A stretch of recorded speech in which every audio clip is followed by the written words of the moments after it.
Gallants, I am not as I have been. I have the toothache. Hang it!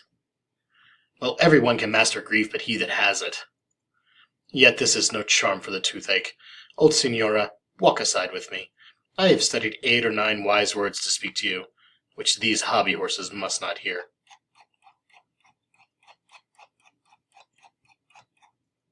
How now? Interjections? Why then, somebody of is laughing. This looks not like a nuptial. How doth the lady?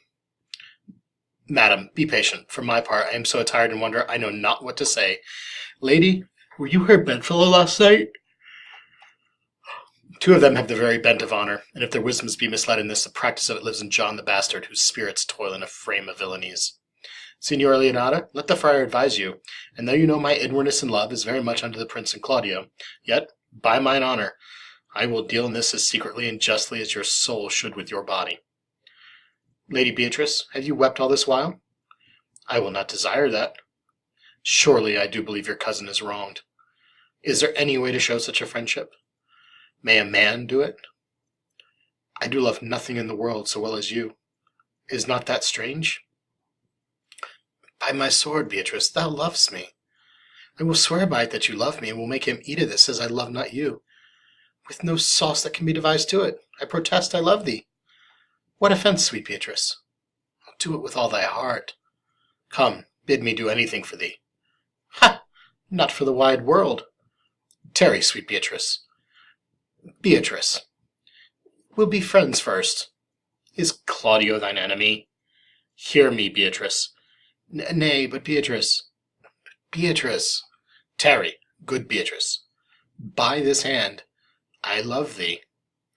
Think you in your soul the Count Claudio hath wronged Hero?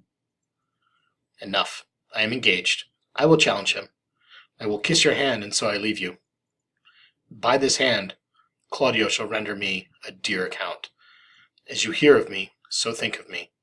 Go, comfort your cousin. I must say she is dead, and so, farewell. Good day, my lord. In a false quarrel there is no true valor. I came to seek you both. It is in my scabbard. Shall I draw it? Sir, I shall meet your wit in the career, and you charge it against me. I pray you choose another subject. Shall I speak a word in your ear? You are a villain. I jest not. I will make good how you dare with what you dare and when you dare. Do me right, or I will protest your cowardice. You have killed a sweet lady, and her death shall fall heavy on you. Let me hear from you. Sir, your wit ambles well. It goes easily. Fare you well, boy. You know my mind. I will leave you now to your gossip-like humour, your break jest as braggarts do their blades, which God be thanked hurt not. My lord, for your many courtesies, I thank you. I must discontinue your company. Your brother the bastard has fled the valley. You have among you killed a sweet and innocent lady, for my lord Lackbeard there. He and I shall meet, and until then, peace be with him. Pray thee, Mistress Margaret, deserve well at my hands by helping me to the speech of Beatrice. In so high a style, Margaret, that no man living shall come over it, for in most comely truth thou deservest it. Thy wit is as quick as the greyhound's mouth. It catches.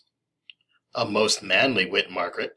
It will not hurt a woman, and so I pray thee, call Beatrice. I give thee the bucklers.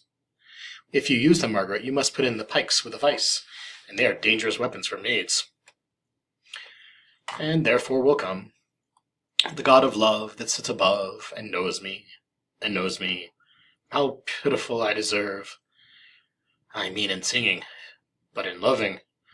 Leander, the good swimmer, Troilus, the first employer of panders, and a whole bookful of these quondam carpet-mongers whose names yet run smoothly in the even road of a blank verse. Why, they were never so truly turned over and over as my poor self in love. Mary, I cannot show it in rhyme. I've tried. I can find out no rhyme to lady but baby, an innocent rhyme, for score and whore, a hard rhyme, for school, fool, babbling rhyme. Very ominous endings. No, I was not born under a rhyming planet, nor I cannot woo in festival terms. Ah, sweet Beatrice, wouldst thou come when I called thee? Oh, stay but till then. Only foul words, and thereupon I will kiss thee. Thou hast frighted the word out of his right sense, so forcible is thy wit. But I must tell thee plainly, Claudio undergoes my challenge, and either I must hear shortly from him, or I will subscribe him a coward. And I pray thee now, tell me, for which of my bad parts did thou first fall in love with me? Suffer love, a good epithet. I do suffer love, indeed, for I love thee against my will. Thou and I are too wise to woo peaceably. And tell me, how doth your cousin? And how do you? Serve God, love me, and mend. I will live in thy heart, die in thy lap, and be buried in thine eyes. And moreover, I will go with thee to thy aunt's. And so am I, else by faith and force to call young Claudio to a reckoning for it. Friar, I must entreat your pains, I think, to bind me or undo me, one of them. Signora Leonata, truth is, good signora, your niece regards me with an eye of favour, and I do, with an eye of love, requite her. Your answer, sir, is enigmatical, but for my will is your good will. It may stand with ours, this day to be conjoined, in the state of honourable marriage, in which, good friar, I shall desire your help. Bull Jove, sir, had an amiable low, and some such strange bull leapt your father's cow, and got a calf in that same noble feat, much like to you, for you have just his bleat. Soft and fair friar, which is Beatrice? Do not you love me? Why then your aunt and the prince and Claudio have been deceived. They swore you did. Troth, no more than reason. They swore you were almost sick for me. 'Tis no such matter. Then you do not love me? Ah, a miracle. Here's our own hands against our hearts. Come, I will have thee, but by this light I take thee for pity. Peace, I will stop your mouth. I tell thee what, prince, a college of wit-crackers cannot flop me out of my humour. Dost thou think I care for a satire and epigram? No. If a man will be beaten with brains, he should wear nothing handsome about him.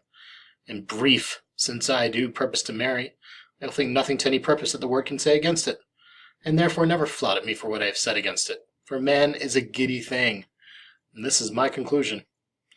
For thy part, Claudio, I did think to have beaten thee, but in that thou art like to be my kinsman, live unbruised, and love my cousin. Come, we are friends. Let's have a dance ere we are married, that we may lighten our hearts and our wives' heels. First of my word. Therefore, play music. Prince, thou art sad. Get thee a wife. Get thee a wife. There is no staff more reverend than one tipped with horn. Think not on him till tomorrow. I'll devise thee brave punishments for him. Strike up.